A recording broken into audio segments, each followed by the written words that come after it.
Imagine being so good at your job that people worship you for centuries after your death.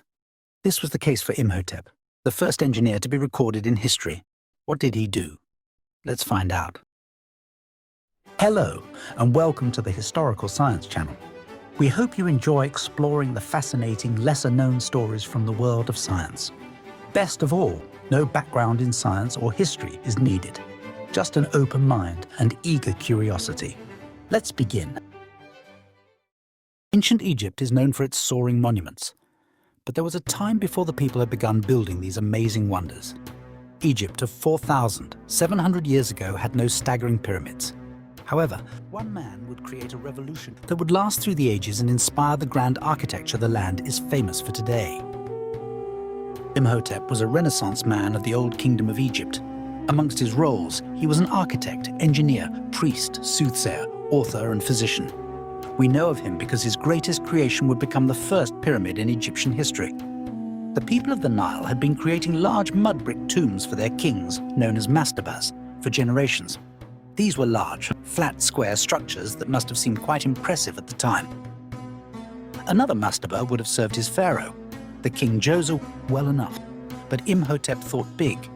King Djoser had commissioned a great monument, and the innovation of history's first engineer was to stack multiple square tombs on top of each other to complete his pharaoh's request. The result, located at the Saqqara necropolis, must have been a truly awe-inspiring sight to those who first saw it. Taking an estimated 20 years to build, the 6-layered pyramid was as tall as a 20-story building. Imagine what it must have been like to see the monument in its glory days. There was simply nothing like it. The ziggurats of Mesopotamia may have provided some inspiration, but the tallest of those was estimated to be no greater than 30 meters in height, less than half that of the pyramid. Astonishingly, the new structure contained a massive underground series of tunnels and was surrounded by a lavish courtyard. Imhotep's step pyramid didn't just symbolize a pharaoh's legacy. It represented a turning point in Egyptian architecture, evolving from mud brick mastabas to a structure made of stone, a much more durable material. This move to stone construction laid the foundation for the design and durability of future monuments. This transformation required a shift in both material handling and architectural design, with Imhotep pioneering methods of quarrying, transporting, and placing enormous stone blocks with precision. The step pyramid complex wasn't merely a tomb. It was a vast ceremonial space that included courtyards, chapels, and a burial chamber, all intricately planned and executed.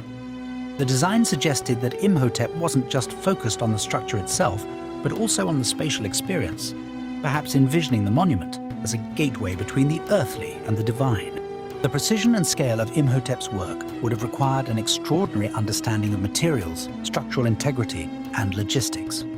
The pyramid remains to this day as a testament to his skill, standing against the test of time even after nearly 5 millennia.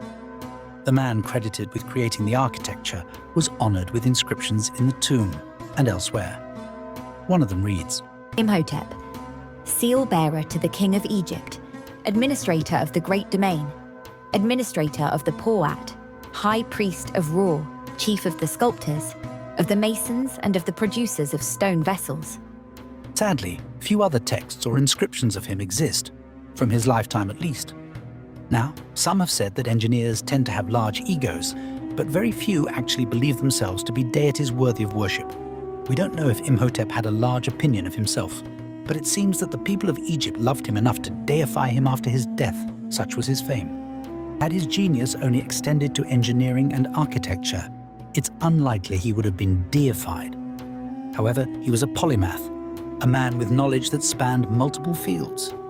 His role as a physician is often considered one of the earliest instances of recorded medicine in history.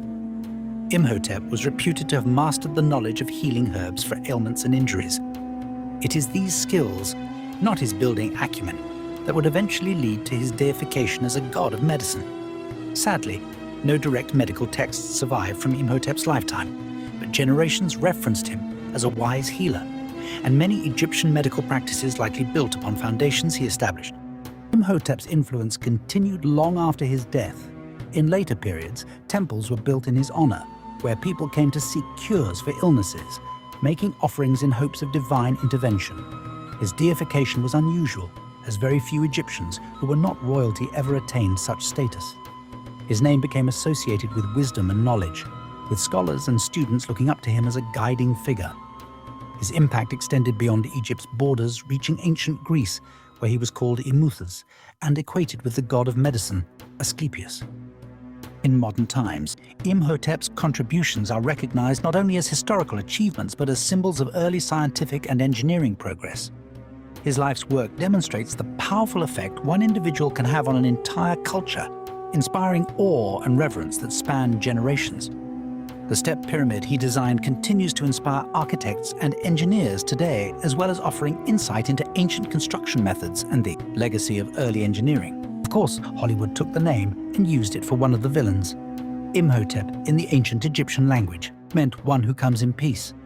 The real man was a far cry from the bloodthirsty mummies envisioned by the horror films. It's likely the Egyptians at the time would have been horrified at association of the name of Imhotep with a monster. His name was synonymous with wisdom, healing, and architectural brilliance. Temples and sanctuaries dedicated to him continued to attract visitors who sought his blessings in their pursuits of knowledge or health. He was revered not just as a god, but as an exemplary model of human capability, merging science, spirituality, and art in a way that set him apart from his peers. Oh, and he wasn't scared of cats. Thanks for watching.